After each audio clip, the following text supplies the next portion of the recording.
দুই প্রকার ফতোয়া আপনি মানুষ সাথ দিয়েছে, এই জন্য উলামায়ে কেরাম ওনাকে বলছে আপনি এগুলি উদ্যোগ করে নেন, উনি যায় নাই।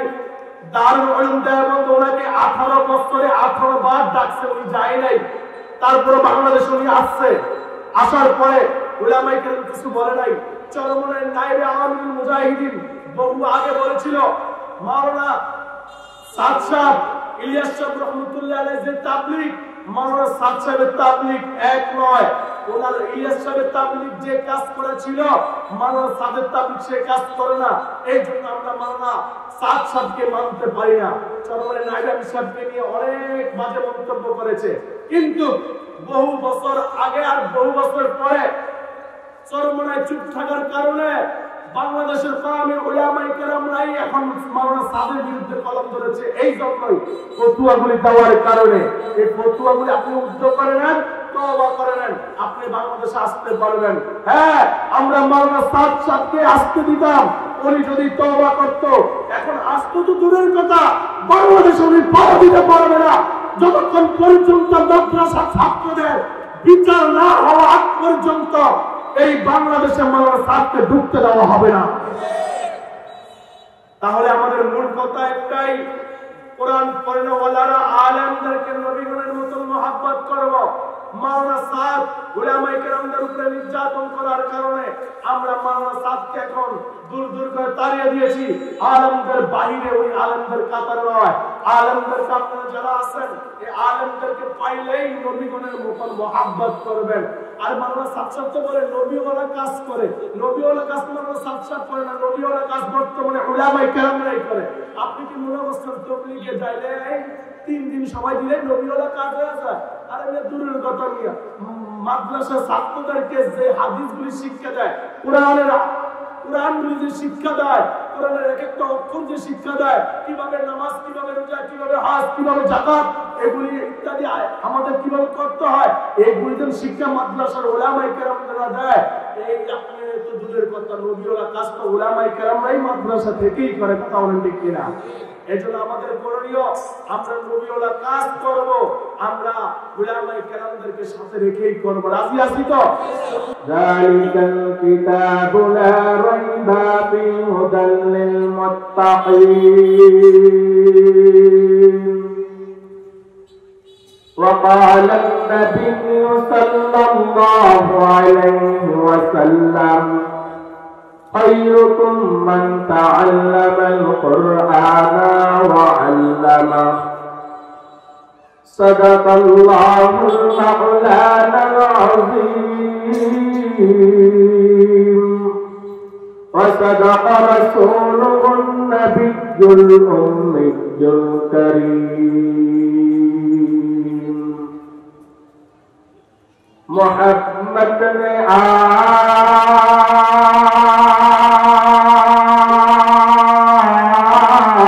آکر کفر کو مٹایا،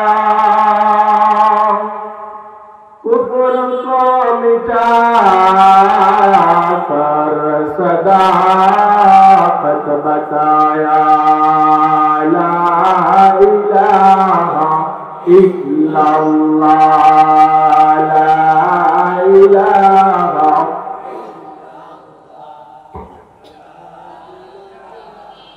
إلا الله، لا إله إلا الله، لا إله إلا الله، لا إله إلا الله، لا إله إلا الله، لا إله إلا الله، لا إله لا إله إلا الله محمد رسول الله صلى الله عليه وسلم صلى الله عليه وسلم সাল্লাল্লাহু আলাইহি ওয়াসাল্লাম। আলহামদুলিল্লাহ, ঐতিহ্যবাহী কাশিম খান বাড়ি জামে মসজিদ ও এলাকাবাসী যুব সমাজের উদ্যোগে বাহাশরীফ ওয়াজ মাহফিল আল্লাহ পাক রব্বুল আলামিন 10 মায়ের 10 সন্তানকে একত্রিত করে দুনিয়ার এই জান্নাতের বাগানে, এই ফিতনা ফাসাদের জামানায়, যে জামানায় হাতে আগুনের কয়লা রাখলে যে পরিমাণের কষ্ট হয়, তার চেয়েও বেশি বর্তমানে ঈমান টিকিয়ে রাখতে গেলে কষ্ট হয়, ঠিক নেই? সেই জামানায় সুন্দর এই মজলিস, দামি এই মজলিস, গোড়া মাহফিল এই মজলিসে 10 মায়ের 10 সন্তানকে একত্রিত করে আসবার বসবার তৌফিক দান করেছেন। এই জন্য শুকরিয়া তান আওয়াজ খুলে বলি আলহামদুলিল্লাহ। ভাইরা আমার, প্রায় 1 বছর পর আমার এখানে জান্নাতের মিলন মেলা হলো, ঠিক না? যতক্ষণই এই জান্নাতের বাগানে আমি অদম গুনাহগার বান্দা কথা বলবো, ইখলাসের নিয়তে, আমলের নিয়তে শুনবেন, শ্রবণ করবেন। রাজি আছেন? রাজি আছেন তো ইনশাআল্লাহ? আমি আপনাদের সামনে রাসূল সাল্লাল্লাহু আলাইহি ওয়াসাল্লামের ছোট একটা হাদিস পেশ করেছি। পবিত্র কালামুল্লাহ শরীফ কুরআনুল কারীম থেকে আমার আপনার সুপরিচিত সূরা বাকারার প্রথম আয়াতের কিছু আংশিক টুকরা পেশ করেছি, তেলাওয়াত করেছি। এই সংক্ষিপ্ত আকারে কিছু কথা বলবো। ইখলাস এবং আমলের নিয়তে শুনবেন, শ্রবণ করবেন। যতক্ষণই আমি কথা বলবো আমার কথা একটু আওয়াজ দিয়ে। রাজি আছেন? রাজি আছেন তো? এখানে বসছেন ছাত্র হিসাবে, আমি আপনাদের ছোট হতে পারি, নাতি হতে পারি, বা আপনাদের এলাকার জামাই হতে পারি, তাহলে আমি আপনাদের এখন বর্তমানে উস্তাদ, আপনারা আমার ছাত্র, ঠিক না? ছাত্র হিসাবে ক্লাস করলে যেমন মনোযোগ দিয়ে কথাগুলি শোনেন, ঠিক এই জান্নাতের বাগানে মনোযোগ দিয়ে কথাগুলি শুনবেন। আলেম ওলামারা কি বলে উস্তাদ হিসাবে ওই কথাগুলি ছাত্র হিসাবে গ্রহণ করবেন, শিক্ষা অর্জন করে আমলের চেষ্টা করবেন ইনশাআল্লাহ। ভাইরা আমার, আমি আপনাদের সামনে পবিত্র কালামুল্লাহ শরীফ থেকে যে আয়াতের আংশিক টুকরা পেশ করেছি। কি বলেন আল্লাহ পাক রব্বুল আলামিন? যালিকাল কিতাবু লা রাইবা ফিহি হুদাল লিল মুত্তাকিন। যালিকাল কিতাব, ইহা এমন এক কিতাব, ইহা কেমন কিতাব? লা রাইবা ফিহি, এর মধ্যে কোনো সন্দেহ নাই, কোনো ভুল নাই। জোরে বলেন না সুবহানাল্লাহ। এই দুনিয়ার মধ্যে ডাক্তার বলো, ডক্টর বলো, মুফতি বলো আর মুহাদ্দিস বলো, বৈজ্ঞানিক বলো আর যাই বলো না কেন, কোন বই পুস্তক যদি লেখে শুরুতে বা শেষে বলে ভাই এই কিতাব লিখেছি, এর মধ্যে ভুল হলে এই নাম্বারে ফোন করবেন, আপনার ভুলগুলি সংশোধন সমাধান দেওয়া হবে। বলে কি বলে না? কিন্তু আমার আল্লাহ পাক রব্বুল আলামিন চ্যালেঞ্জ করে বলেছেন লা রাইবা ফি, এর মধ্যে কোনো ভুল নাই, কোনো সন্দেহ নাই। জোরে বলেন সুবহানাল্লাহ। কিন্তু আমার রাসূলের জামানায় যখন আল্লাহ পাক রব্বুল আলামিন পবিত্র কালামুল্লাহ শরীফ দুনিয়ার মধ্যে যখন নাজিল করেছেন, তখন রাসূলের জামানায় কাফেররা বহু রকম বহুভাবে চেষ্টা করেছিল যে কোরআন কারীমকে ভুল দেখাবার জন্য, কিন্তু তারা পারে নাই ভুল দেখাবার জন্য, তারা পারে নাই ভুল বের করার জন্য, তারা পারে নাই। না পাইরা মানুষের কাছে কাছে যায় বলে মুহাম্মদ যে কোরআন পাঠ করে এটা একটা জাদু। নাউজুবিল্লাহ বলেন না, মুহাম্মদ যে কোরআন তেলাওয়াত পাঠ করে এটা একটা জাদুকর। আমার রাসূলকে জাদুকর বলে বলেছে। কারণ কি? কোরআন যখন তেলাওয়াত করত, কোরআনের বাণী যখন মানুষের কাছে কাছে পৌঁছে দিত, তখন আবু জাহেল, আবু লাহাব, উতবা, শায়বা এবং আবু লাহাবের স্ত্রী সহ আমার নবীজিকে জাদুকর বলেছিল, পাগল বলেছিল। বলেন নাউজুবিল্লাহ। দেখেন নাই মাওলানা আব্দুল আব্দুর রহমান সাহেব যখন মাগরিবের নামাজ পড়েছে, উনি যখন কোরআন তেলাওয়াত করেছে, ওনার জবান থেকে কোরআন তেলাওয়াতের মজাটাই অন্যরকম। ওনার ছাত্র যখন এখানে সূরা হাসর পেশ করেছে, সূরা হাসরের এই ছাত্রের জবান থেকে শোনাটা মজাটাই অন্যরকম, ঠিক না? কোরআন তেলাওয়াত যে যত বেশি যেভাবে সুর দিয়ে পেশ করে তেলাওয়াত করে, এক একজনের কণ্ঠের মজা এক এক রকম, কিন্তু কোরআনের বাণী তো একটাই, ঠিক না? এর মজা এক একজনের পেশ করলে এক এক রকমের কণ্ঠে মজাই লাগে, শুনতে মনেই চায়। কিন্তু আমাদের নেতা যিনার উপরে কোরআন কারীম নাযিল হয়েছে, তিনি যখন তেলাওয়াত করতেন, তিনার জবান থেকে কোরআন তেলাওয়াত শুনলে মজাটাই অন্যরকম, শুধু শুনতেই মনে চায়। আর কাফেররা, আবু জাহেল, আবু লাহাব যতই বিরোধিতা করত, কোরআনের তেলাওয়াত শুনে শুনে মানুষ দ্বীন এবং ইসলামের প্রতি ধাবিত হইত। কিসের প্রতি? ইসলামের প্রতি। আমার রাসূল যখন কোরআন পেশ করতেন, তেলাওয়াত করতেন, তারা বলতো জাদুকর, বলতো পাগল, কিন্তু আমার আল্লাহ বলেন না না, ইয়া রাসূলুল্লাহ, ইয়া হাবিবাল্লাহ, ওগো আল্লাহর নবীজি, আপনি পাগল নয়, আপনি জাদুকর নয়। যারা জাদুকর বলে তারাই উল্টা পাগল। আপনি দেখেন আমি কি করি। রাতে আমার রাসূলকে পাগল বলেছে। আমরা একবার বিবি, পরের দিন আমার আল্লাহর নবী পাহাড়ের গোয়ায় যাইয়া কোরআন তেলাওয়াত করতেছে। তো এই কিছু মানুষরা বলে, আবু লাহাবের বিবি এসে বলল, আব্দুল্লাহর বেটা মুহাম্মদ নাকি পাগল হয়ে গিয়েছে। দেখি সে নতুন বাণীগুলোকে বলে, আমরা একটু শুনি কি বলে। চলো চলো আমরা যাই। ছোট পোলাপাইন সহ, যুবক সহ মিছিল লয়ে যায়। চলো চলো চলো, পাগল দেখতে যাই। কে পাগল? আব্দুল্লাহর বেটা মুহাম্মদ। আচ্ছা বলেন তো, আমার রাসূল কি পাগল ছিল? পাগল তো কয়েক রকমের, ঠিক না? কেউ রাস্তায় উল্টা উলঙ্গ হয়ে চলে যায়, এক ধরনের পাগল। কেউ সব চিনে, মাছ চিনে, বাদ চিনে, সব কিছু চিনে, কাম করার জন্য অর্ডার করলে এটার পারে না, এটা আরেক রকমের পাগল, আছে না? আবার কেউ দেখবেন একদল মানুষ গুলারা চরমনার ময়দানে, উদানের ময়দানে দৌড়ায় আল্লাহর তাওয়াজ করার জন্য, এরাই তো আল্লাহর পাগল। পাগলও পার্থক্য আছে। নবীও যদি পাগল বলে, আমার আল্লাহ বলে, ইয়া রাসূলুল্লাহ, ইয়া হাবিবাল্লাহ, আপনি তো দুনিয়ার বাড়ির জন্য, গাড়ির জন্য পাগল নয়, আপনি তো আমার আল্লাহর জন্য পাগল। কার জন্য পাগল? আল্লাহর জন্য পাগল। এই পাগল কাকে বলছে? রাসূলকে। আমার আল্লাহ সান্ত্বনা দেয়, ইয়া রাসূলুল্লাহ, আপনি তো আর পাগল নয়। হ্যাঁ, পাগল হলেও দুনিয়ার নারীর জন্য, বাড়ির জন্য নয়, গাড়ির জন্য নয়, দুনিয়ার রাজত্বের জন্য নয়, আপনি তো আমার আরশের মালিক, জমিনের মালিক আল্লাহর জন্য পাগল। আপনি আমার জন্য পাগল হলে মানুষ নয়তো বলেছে আপনি পাগল, আপনি তো দুনিয়ার পাগল নয়, আপনাকে পাগল বলেছে আমার কোরআনের তেলাওয়াত করার জন্য। এই জন্য অনেকেরা আমাদের হুজুরদেরকে উল্টা পাল্টা কথা বলে না?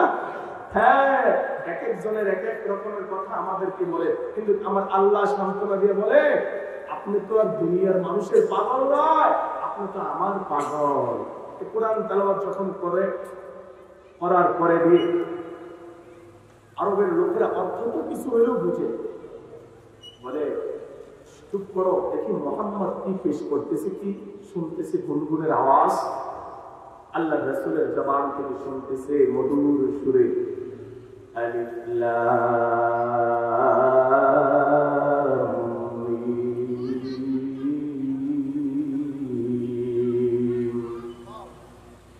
আর জোরে বলুন আল্লাহু আকবার। যালিকাল কিতাবু লা রাইবা ফিহি হুদাল লিল মুত্তাকিন।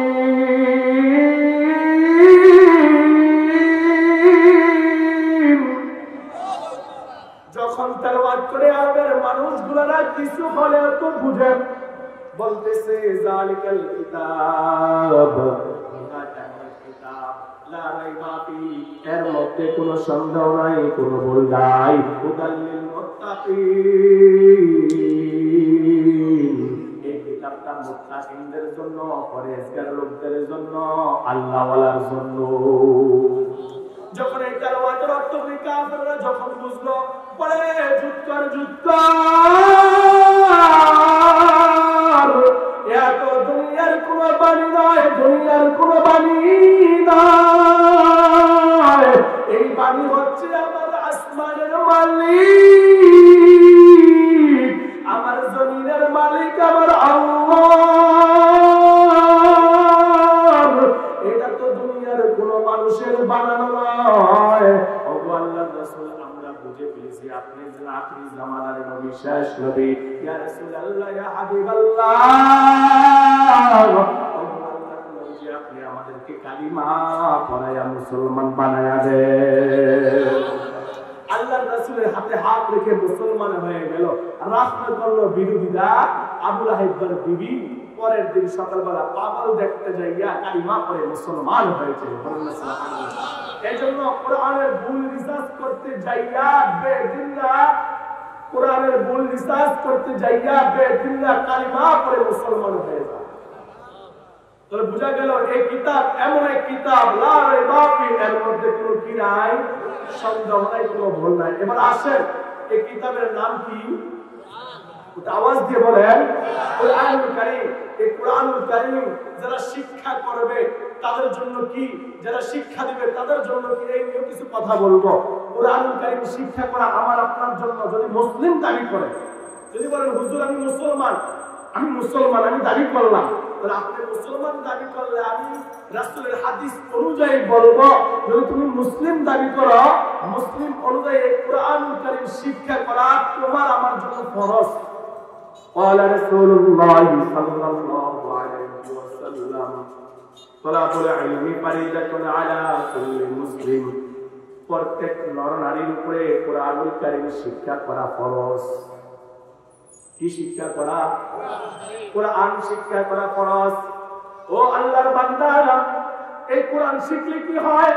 এই কোরআনুল কারীম শিখলে আল্লাহর রাসূল হাদিসের মধ্যে আবার বলেন, قال النبي صلى الله عليه وسلم خيركم من تعلم القرآن وعلمه। তোমাদের মধ্যে যারা কোরআন শিক্ষা করবে এবং অপরজনকে যারা শিক্ষা দিবে, উভয় দুইজন দুনিয়ার সকল মানুষের চাইতে দামি। প্রমাণ চাননি? আমিও দেখাবো। এই যে আপনাদের মসজিদের ইমামতি যিনি আব্দুর রহমান ভাই, হাফেজ আব্দুর রহমান ভাই করেছেন, আচ্ছা বলেন তো ওনার সমবয়সী, ওনার সঙ্গে চলুন নাওয়ালা, টাকা পয়সা ওনার চাইতে বেশি ওয়ালা কি ওনাদের কাশিম খান বাড়িতে কি আছে না? আসেনি? যোগ্য ব্যক্তি কি আসেনি? টাকার দিক দিয়েও আছে, পয়সার দিক দিয়েও আছে, এর ভাই ধন সম্পদের দিক দিয়েও আছে, সব দিক দিয়ে আছে, জানাইলের শিক্ষা শিক্ষিত দিক দিয়েও আছে। কিন্তু আজকে আব্দুর রহমানের ভাইকে কেন সামনে পাঠাইল? আব্দুর রহমান ভাইয়ের একটাই গুণ, ওই গুণটা হচ্ছে কোরআনের গুণ। এই যে আমাকে এখানে বসে এলো যুবক, আমার বাড়ি গাড়ির দিকে নয়, আমার টাকার দিকে নয়, এই মসজিদের খতিব আমাকে এখানে দাওয়াত দিয়েছেন, এই সম্মানিত চেয়ারের মধ্যে বসিয়েছেন আমার বাপ দাদার কারণে নয়, আমি আপনাদের ওই যে রশিদ চেয়ারম্যান খান বাড়ির জামাই এই জন্য নয়, আমাকে এখানে বসিয়েছেন এর একটাই মূল কারণ, একটাই মূল কারণ, কিছু আংশিক কোরআনের ইলম থাকার কারণে। যদি না থাকতো লাখ টাকা দিল কি এখানে বসাইতো? আমাকে বসাইতো? বসাইলো না। কি কারণ? ওই যে আল্লাহর রাসূলের হাদিস, খায়রুকুম মান তাআল্লামাল কুরআনা ওয়া আল্লামা। তোমাদের মধ্যে সর্বোত্তম ওই ব্যক্তি যিনি কোরআনুল কারীম শিক্ষা করে। এই যে কোরআন শিক্ষা করার কারণে সর্বোত্তমের জায়গা এই চেয়ারের মধ্যে বসেছি, কথা বলেন ঠিক কিনা? সর্বোত্তমের মসজিদের ইমামতি আব্দুর রহমান ভাই করেছেন, কথা বলেন ঠিক কিনা? এর যুবক, এই কোরআন শিক্ষা করলে বিপুলে যায় না, বিপুলে যায় না। কোরআন শিক্ষা কইরা যারা আলেম হয়েছে, যারা কোরআন পড়ে ওয়ালা ইলম অর্জন করেছে, এরা যে সম্মান পায়, দুনিয়ার এমপি মন্ত্রী চেয়ারম্যানরাও এত সম্মান পায় না। ঠিক না ভাই? ঠিক।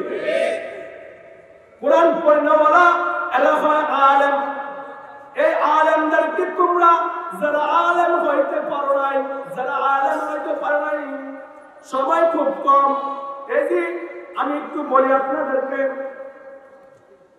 ও আল্লাহর বান্দা শুনাও, সময় খুব কম, তারপরেও সংক্ষিপ্ত আকারে কিছু কথা বলবো। আল্লাহর রাসূল বলেন, তুমি আলেম হইতে পারো নাই, কোরআন পড়নেওয়ালা হইতে পারো নাই, কোরআনের জ্ঞান তোমার ভিতরে নাই, কি করবা তুমি? হয়তো নিজে আলেম হইতে পারো নাই, সন্তানকে আলেম বানাও, তুমি তাও যদি না পারো, নাতিকে বানাও, তাও যদি না পারো, এর আলেমকে মহব্বত করো, ভালোবাসো, তাও যদি না পারো, সেই জায়গায় আলেম তৈয়ার হয়, ওই জায়গাটাতে তুমি কিছু কিছু দিয়া বলেও সহযোগিতা করো। এই 5টা কাজ হচ্ছে জান্নাতে যাওয়ার রাস্তা। কোথায় যাওয়ার রাস্তা? আলেম হইলে জান্নাতে। আলেম হইলে কি? কাতার হবে 73টা, একদল তো জান্নাতে নাকি? হ্যাঁ, আবার এই একদলের মধ্যে সর্বপ্রথমের কাতার হবে আলেমদের কাতার, আবার আলেমদের কাতার হবে সর্বপ্রথম জাহান্নামের কাতার। আলেম হলেই যে জান্নাতে যাবে তা না, তার বিচার আচরণ হবে। কিন্তু আলেম যারা বর্তমানে দুনিয়ার মধ্যে, এই আলেমদেরকে তোমরা যারা আলেম হইতে পারো নাই, এই আলেমদেরকে তোমরা মহব্বত করো, ভালোবাসো। কেমনে ভালোবাসবেন? কেন ভালোবাসবেন? কাদের মতন জানেননি? রাসূলের আরেকজন সাহাবী কি বলে? হযরত আব্দুল্লাহ ইবনে আব্বাস রাদিয়াল্লাহু তাআলা আনহু বলে, তোমরা যারা আলেম হইতে পারো নাই, তোমরা যারা আলেম হইতে পারো নাই, তোমরা যারা আলেমদেরকে পেয়েছো, এদেরকে নবীগণের মতন সম্মান করা, ইজ্জত করা, ভালোবাসা। সুবহানাল্লাহ বুঝেন না? অনেকে প্রশ্ন জানতে পারে, কেন নবীগণদের মতন সম্মান করবো? কেন? এরা তো নবী নয়, কেন সম্মান করবো? নবীদের সম্মানই তো আলাদা। এবার আসলে কেন সম্মান করবেন? রাসূলের জামানায় সাহাবীরা প্রশ্ন করে, ইয়া রাসূলুল্লাহ, ইয়া হাবিবাল্লাহ, এই যে মসজিদের ইমামতি আপনি করেন, আপনি যেন কালিমার দাওয়াত দেন, আপনি যেন আমাদেরকে কোরআন শিক্ষা দেন, হ্যাঁ, এই যে এগুলি যেন কাজ করতেছেন, তিনি কাজ করতেছেন, আপনি তো আর কিয়ামত পর্যন্ত থাকবেন না। আপনার এই দায়িত্বগুলি নয়তো আমরা সাহাবায়ে কেরামরা আপনি যাওয়ার পরে পালন করব, আর নয়তো তাবিঈনরা এভাবে সিরিয়াল বাই সিরিয়াল পালন করবে। কিন্তু শেষ জমানায়, মানে আমাদের এই জমানার মধ্যে কে দায়িত্ব পালন করবে? মসজিদের ইমামতি কে করবে? ও আল্লাহর কোরআন কে শিক্ষা দিবে? ইসলাম প্রচার কে করবে? কোরআনের দাওয়াত মানুষের ধারে ধারে কারা কারা পৌঁছিয়া দিবে? ইয়া রাসূলুল্লাহ, ইয়া হাবিবাল্লাহ, আপনার কাছ থেকে শুনতে চাই। আল্লাহর রাসূল বলেন, তাহলে একটু শোনো, শেষ জামানার মধ্যে একটি দল আসবে, ওই দলটির নাম হবে ইন্নাল উলামা ওয়ারাসাতুল আম্বিয়া। এরা হলে উলামায়ে কেরাম। আজকে নবী নাই, নবী নাই,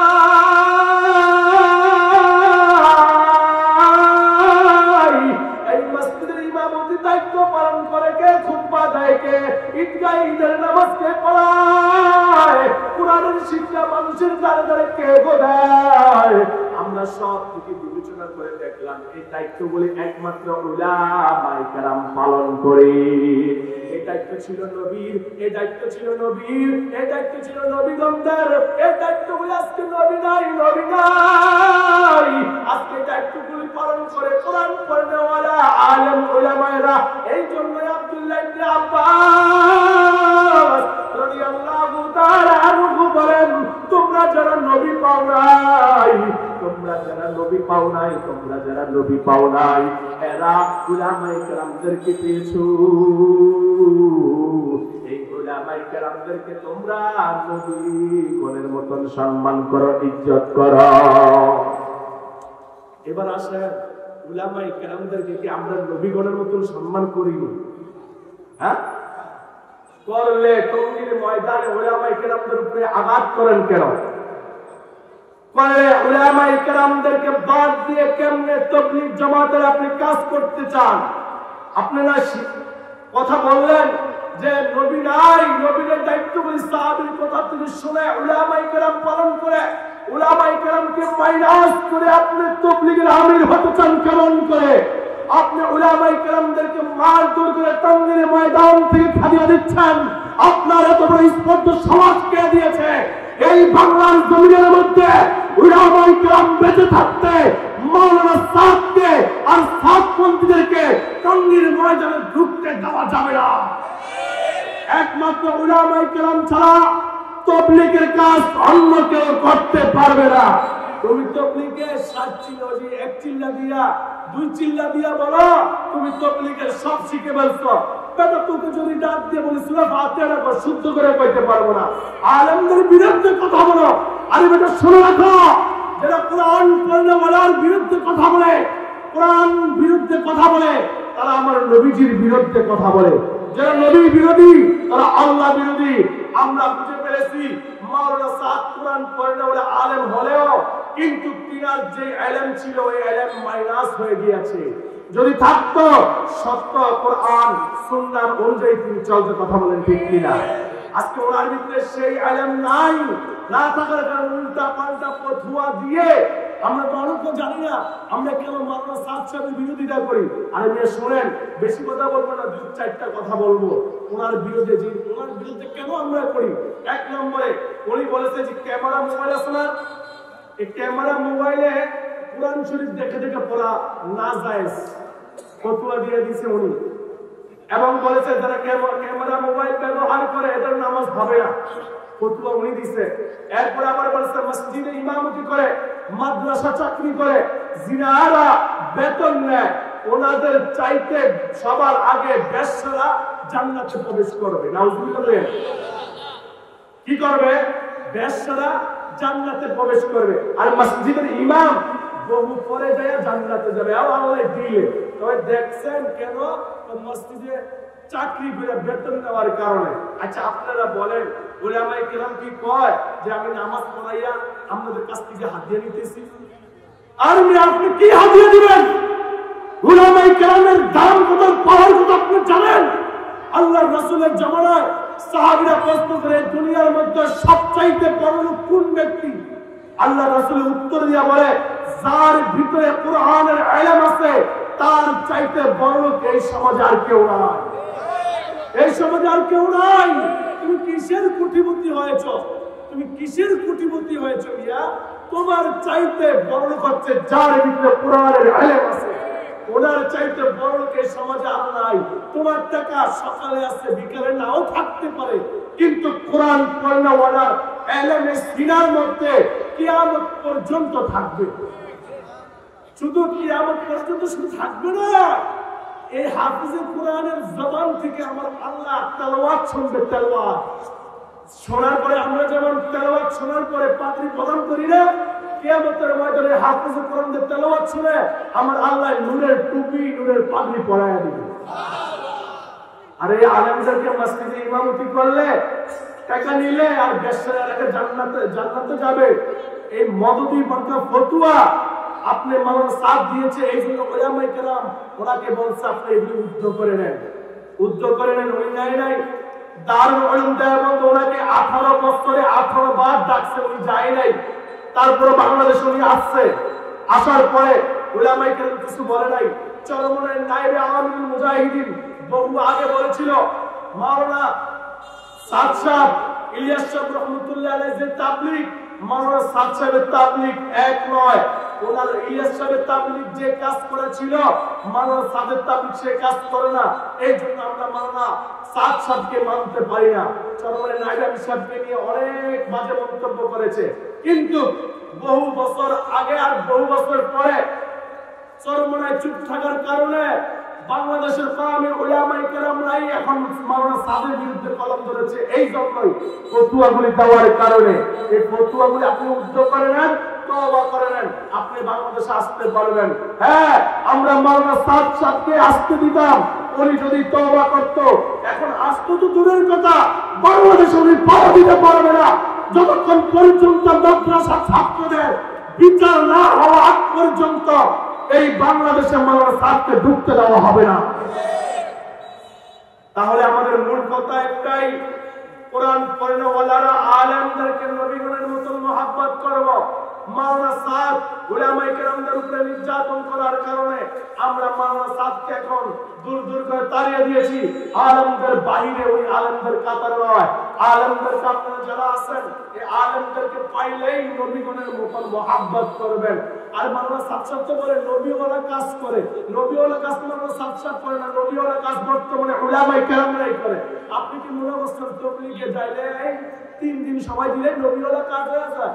আরে এটা দূরের কথা নিয়ে মাদ্রাসা ছাত্রদেরকে যে হাদিসগুলি শিক্ষা দেয়, কোরআনগুলি যে শিক্ষা দেয়, কোরআনের এক একটা অক্ষর যে শিক্ষা দেয়, কিভাবে নামাজ, কিভাবে রোজা, কিভাবে হজ, কিভাবে যাকাত, এগুলি ইত্যাদি আমাদের কিভাবে করতে হয়, এইগুলি যেন শিক্ষা মাদ্রাসার উলামায়ে কেরামরা দেয়। এই আপনি তো দূরের কথা, নবীওয়ালা কাজ তো উলামায়ে কেরামরাই মাদ্রাসা থেকেই করে, কথা বলেন ঠিক কিনা? এজন্য আমাদের করণীয়, আমরা নবীওয়ালা কাজ করব, আমরা উলামায়ে কেরামদেরকে সাথে রেখেই করব। রাজি আছি তো? বুঝা গেল? আব্দুল্লাহ ইবনে আব্বাস রাদিয়াল্লাহু তাআলা আনহু বলেন, তোমরা যারা নবী পাও নাই, আলেম পেয়েছো, এই আলেমদেরকে তোমরা নবীগণের মতন মহব্বত করো।